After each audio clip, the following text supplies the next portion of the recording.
안녕하세요. 하재수송을 전문으로 하는 법무인 금성의 김동국 김호영 변호사입니다. 옆집에서 난 불이 우리 집으로 옮겨부터 피해를 봤다고 가정을 해보겠습니다. 다행히 들어둔 화재보험이 있어서 보험금을 얼마는 지급을 받았습니다. 근데 불을 낸 가해자한테 나머지 손해를 청구하려고 하니까 가해자가 이렇게 말하는 겁니다.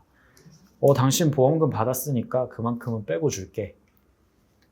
자, 이때 가해자 말대로 내가 받은 보험금을 빼고 청구해야 할까요? 아니면 지급보험금 상관없이 다 받을 수 있을까요? 오늘은 이 중요한 문제에 대해 명쾌하게 설명해 드리겠습니다. 우선 우리나라의 화재보험의 현실과 딜레마에 대해서 살펴보겠습니다. 우리가 화재보험을 들긴 하지만 막상 불이 나면 보험금이 피해 금액에 턱없이 모자란 경우가 많습니다. 왜냐하면 보험료 부담 때문에 건물 가치는 10억인데 보험은 5억만 들어두는 식이죠. 이런 걸 일부 보험이라고 합니다. 맞습니다. 이렇게 일부 보험인 경우에는 건물이 다 타버려도 보험금은 5억밖에 받지 못하게 되어 있습니다. 그럼 나머지는 어떻게 받아야 될까요? 당연히 불낸 사람, 그러니까 가해자한테 받아야 됩니다. 그런데 항상 여기서 다툼이 생깁니다. 가해자는 너 보험금 5억 받았잖아. 그럼 내 손해배상 책임액에서 그 5억은 빼고 줄게. 이렇게 나오는 겁니다.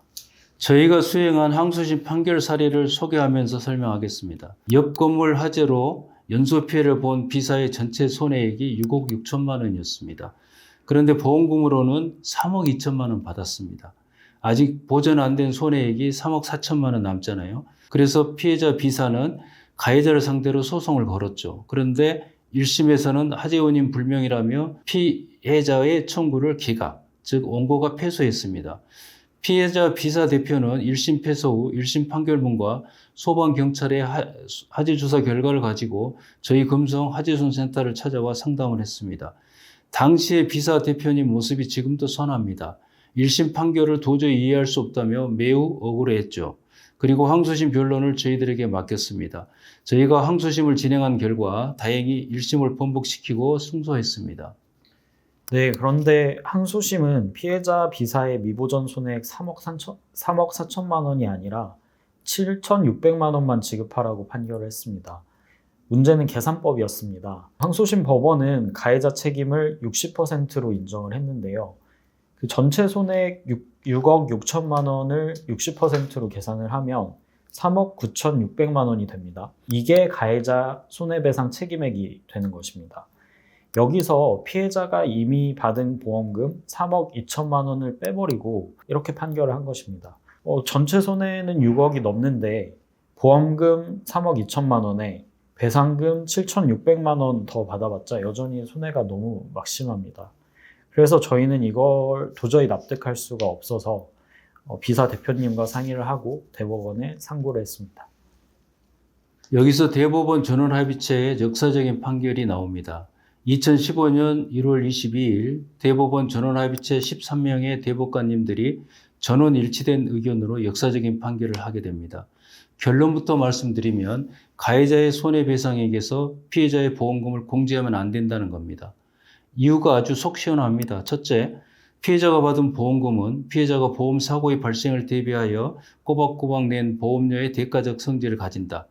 그래서 제3자의 손해배상 책임과는 별개의 것이다.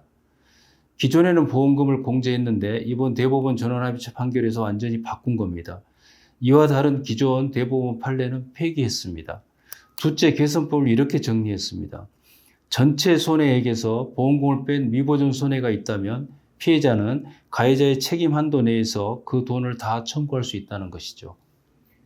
대법원 전원합의체 판결에 따른 파기환송심에서 피해자인 원고는 3억 4천만 원 승소했습니다. 예전 방식대로라면 피해자는 그 가해자의 손해배상 책임액 3억 9,600만 원에서 지급보험금 3억 2천만 원을 공제한 나머지 7,600만 원만 지급받을 수 있었습니다. 그렇지만 바뀐 대법원 전원합의체 판결로 계산을 하면 무려 3억 4천만 원을 지급받을 수 있게 된 것입니다. 처음 그 항소심에서 이겼던 금액보다 2억 6천만 원이나 더 받을 수 있게 됐습니다. 피해자가 못 받은 나머지 전액을 가해자에게 받을 수 있었던 것입니다. 이 대법원이 2015년 1월 22일 선고된 2014-46211 전원합치 판결에 따른 금액 계산 방식을 도표를 이용해서 이해하기 쉽게 설명을 해드리겠습니다. 그 전에 저희들 그 대법원 전원합치 판결이 나오기 전까지 기존 우리 실무에서는 전체 손해액 6억 6천만 원에서 보험금으로 지급받은 3억 2천만 원을 뺀 나머지 3억 4천만 원을 법원에 청구를 하고, 그러면 법원은 가해자의 책임 비율 60%로 계산한 2억 4백만 원을 지급하라고 판결하는 게 기존의 우리 소송 실무 예였습니다. 이 지금 그 대법원 전원합의체 판결에 따라서 이제는 완전히 다르게 됐습니다. 이제는 피해자의 전체 손해액이 6억 6천만 원이고 피해자가 지급받은 보험금이 3억 2천만 원이므로 아직도 지금 미보존된 손해액이 3억 4천만 원입니다. 그래서 피해자는 3억 4천만 원은 지급받을 수가 있습니다. 한편 가해자의 책임 비율 60%로 한 손해배상 책임액이 3억 9,600만 원입니다. 이 3억 9,600만 원 중에 피해자가 미보존 손해액 3억 4천만 원을 우선적으로 지급받고, 그리고 나머지 5,600만 원은 보험사의 구상금 몫으로 남게 됩니다. 이 대법원 전원합의체 판결이 나온 지가 벌써 10년이 지났습니다. 지금은 전원합의체 판결 법리가 확립되었습니다. 하급심 법원들은 이 전원합의체 판결에 따라서 그대로 판결하고 있습니다. 그 덕분에 지금은 화재 피해를 당한 분들이 보험금은 보험금대로, 가해자에 대한 배상은 배상대로 정당하게 보호받고 있습니다. 네, 화재 사건은 보험금을 지급받았다고 끝나는 것이 아닙니다. 내 권리를 제대로 찾으려면 정확한 법리를 적용해야 합니다. 화재 피해로 막막하시다면 언제든 저희 금성화재소송센터를 찾아주세요.